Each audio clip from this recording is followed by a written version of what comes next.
23 साल का एक साधारण लड़का मुंबई की भीड़भाड़ वाली गलियों में बड़ा हुआ। बचपन से ही उसके सपने बहुत बड़े थे। जब मोहल्ले के बच्चे क्रिकेट खेलने में लगे रहते, अमित अपने छोटे से कमरे में बैठकर मैगजीन और अखबारों में सफल लोगों की कहानियां पढ़ा करता। उसके घर की हालत बहुत खराब थी। पिता एक प्राइवेट कंपनी में मामूली क्लर्क थे, मां सिलाई करती थी। पैसे इतने कम थे कि कई बार रात का खाना भी ठीक से नसीब नहीं होता। लेकिन इन मुश्किलों के बीच अमित ने एक सपना पाला था, खुद का स्टार्टअप शुरू करने का। वो चाहता था कि उसका नाम कभी किसी अखबार की हेडलाइन बने, लोग उसे रोल मॉडल माने। मगर सपने देखना आसान था, उन्हें जीना सबसे मुश्किल। कॉलेज के दिनों में अमित ने अपने दोस्तों के साथ मिलकर एक छोटी सी कंपनी शुरू की। आइडिया अच्छा था, लेकिन अनुभव और पैसे की कमी ने सब बर्बाद कर दिया। शुरुआत में परिवार ने सपोर्ट किया, लेकिन जैसे जैसे कर्ज बढ़ता गया, घर में तनाव बढ़ने लगा। एक दिन पिताजी ने कहा, अमित, सपने अच्छे हैं, लेकिन हकीकत भी देखनी चाहिए। ये दुनिया सिर्फ मेहनत से नहीं, पैसे से चलती है। तुम अब ये सब छोड़कर कोई नौकरी ढूंढ लो। ये सुनकर अमित का दिल टूट गया। उसे लगा जैसे जिस इंसान ने उसे सबसे ज्यादा प्रेरित किया, वही अब उसकी मेहनत पर शक कर रहा है। कंपनी कुछ ही महीनों में बंद हो गई। उसके बाद अमित ने कई जगह नौकरी ढूंढी, लेकिन हर जगह रिजेक्शन मिला।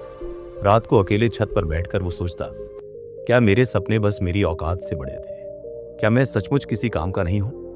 उसकी जिंदगी एक ऐसे मोड़ पर थी जहां हार मान लेना सबसे आसान था। एक रात अमित ने अपने सबसे करीबी दोस्त रजत से कहा, भाई, शायद पापा सही थे। ये दुनिया सिर्फ बड़े घरों के बच्चों के लिए बनी है। हमारे जैसे लोग सपने देखते हैं और फिर वो सपने हमें अंदर से तोड़ देते हैं। रजत ने उसकी आंखों में देखा और बस इतना कहा, अमित, गिरना और टूटना अलग बातें हैं। तू अभी गिरा है, टूटा नहीं। टूटना तब होता है जब इंसान खुद को छोड़ देता है। उस रात अमित ने बहुत सोचा। वो मान चुका था कि एक बार फेल हो गया, लेकिन सवाल यह था, क्या वही उसकी कहानी का अंत था? अमित ने खुद से वादा किया कि अब वो अपने फेलियर्स को कमजोरी नहीं, ताकत बनाएगा। उसने छोटे छोटे कदम उठाए। हर सुबह 5 बजे उठना, 2 घंटे सेल्फ स्टडी करना, बिजनेस, मार्केटिंग, सेल्स के बारे में, इंग्लिश इंप्रूव करना, फ्री में ऑनलाइन इंटर्नशिप करना।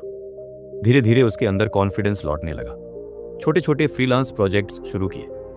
पैसे बहुत कम थे, लेकिन संतुष्टि बहुत ज्यादा थी। 3 साल की लगातार मेहनत के बाद उसने दोबारा एक स्टार्टअप शुरू किया। इस बार अकेले, कोई इन्वेस्टर नहीं, कोई बड़े कॉन्टैक्ट्स नहीं, सिर्फ डिटर्मिनेशन। स्टार्टअप चलाना आसान नहीं था। कई बार क्लाइंट्स भाग गए, कई बार पैसे डूब गए। अमित के पास ऑप्शन था कि वो फिर से हार मान ले, लेकिन इस बार उसने ठान लिया था कि चाहे कुछ भी हो जाए, पीछे नहीं हटेगा। वो दिन में काम करता, रात को डिलीवरी बॉय की तरह पार्ट टाइम काम करता, ताकि घर का खर्च चल सके।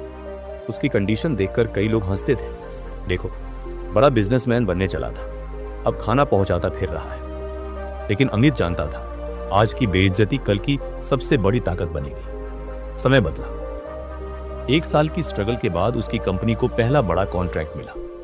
वहीं से उसकी ग्रोथ शुरू हुई। धीरे धीरे क्लाइंट्स बढ़े, इनकम बढ़ी। जिस लड़के को कभी सोसाइटी ने हारा हुआ कहा था, वही आज अपने 10 लोगों को नौकरी दे रहा था। एक बार किसी सेमिनार में अमित ने स्टेज पर कहा, दोस्तों, हारने से डरना मत। असली हार तब होती है जब इंसान कोशिश करना छोड़ देता है। सपने अधूरे नहीं होते, अधूरे हम हो जाते हैं जब हम उन्हें आधे रास्ते में छोड़ देते हैं। अमित की कहानी सुनकर लोग इंस्पायर हो गए। उसकी जिंदगी ने यह साबित कर दिया कि सपनों को पूरा करने के लिए बैकग्राउंड नहीं, बिलीफ चाहिए। पैसा नहीं, परसिवरेंस सबसे बड़ा रिसोर्स है। और सबसे जरूरी, जिंदगी एक ही बार मिलती है, तो क्यों ना उसे अपनी शर्तों पर जिया जाए।